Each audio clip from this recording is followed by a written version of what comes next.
We can't fix all suffering in the world. Suffering is ultimately indiscriminate. It'll affect people at different amounts. Some people have more than others, but ultimately it's coming to everyone with no exception. Now, we all have our own ways of making sense of it, and I don't necessarily want to get into that today. What I want to focus on is a more pragmatic question. What do we do when those around us are suffering? I think it falls into one of two categories. There's the fixable suffering and the unfixable suffering. The unfixable side is the more complicated one. Terminal illness, grief, chronic disease.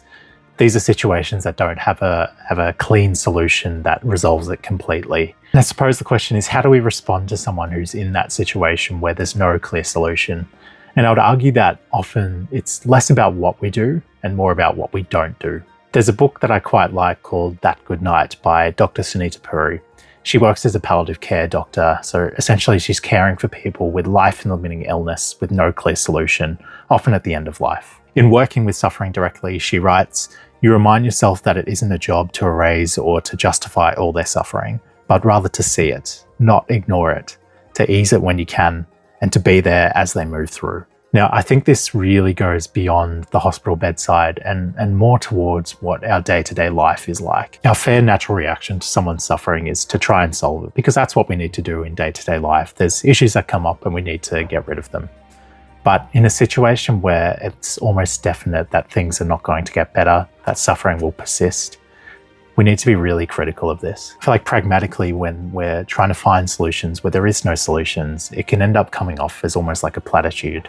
Things will get better, look on the bright side of life, things like that. And in these situations, we need to ask ourselves honestly, are we saying these things? Are we doing these things to reassure them? Or is it more to reassure ourselves? And I think in focusing on solutions, particularly in the case of a terminal illness, we can sometimes inadvertently cause the person to feel abandoned and invalidated in their suffering.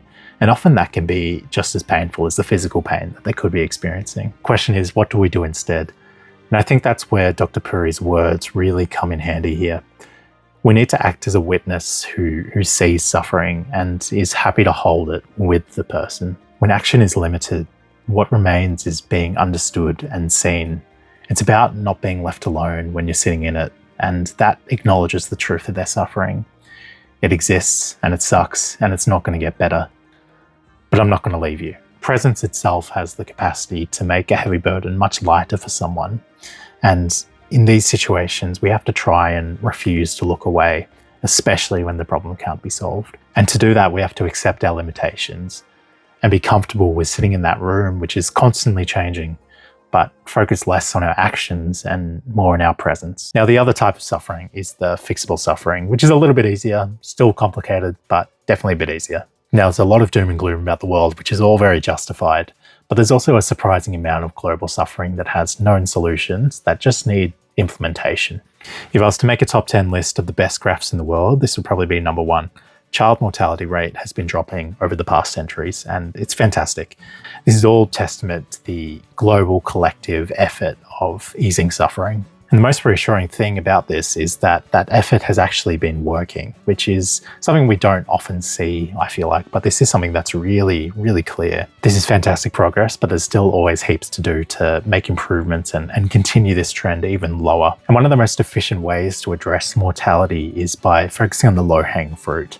That means issues that have known solutions, that don't have much barrier to implementation, but just need a little bit of a push to get that over the line and actually implement it. One of the charities that focuses on this is the Against Malaria Foundation. According to GiveWell, an external charity evaluator, $5,500 is enough to actually genuinely save a life. This makes it one of the most effective charities in the world, and there's heaps of other charities that also focus on similar low-hanging fruit. When we think about fixable suffering, it can sometimes be overwhelming.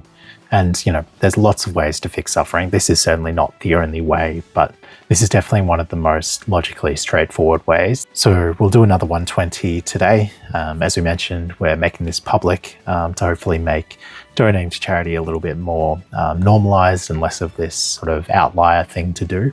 And it doesn't have to be a lot. It doesn't have to be a significant amount. Everyone's in different situations, and I would hate to prescribe a certain amount, as I'd rather it's something that's self-defined. It's something to think about if you do have the financial capacity for it. One of the most eye-opening things I did was do the How Rich Am I calculator on the Life You Can Save website. Just gives you a good sense of how your income stacks up to the rest of the world. I think the results will be quite surprising if you're watching this video. Suffering is really tricky.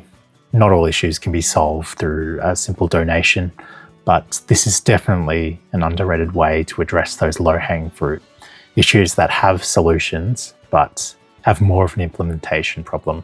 Maybe the charity doesn't exist, maybe the intervention doesn't exist, or maybe it's a money issue.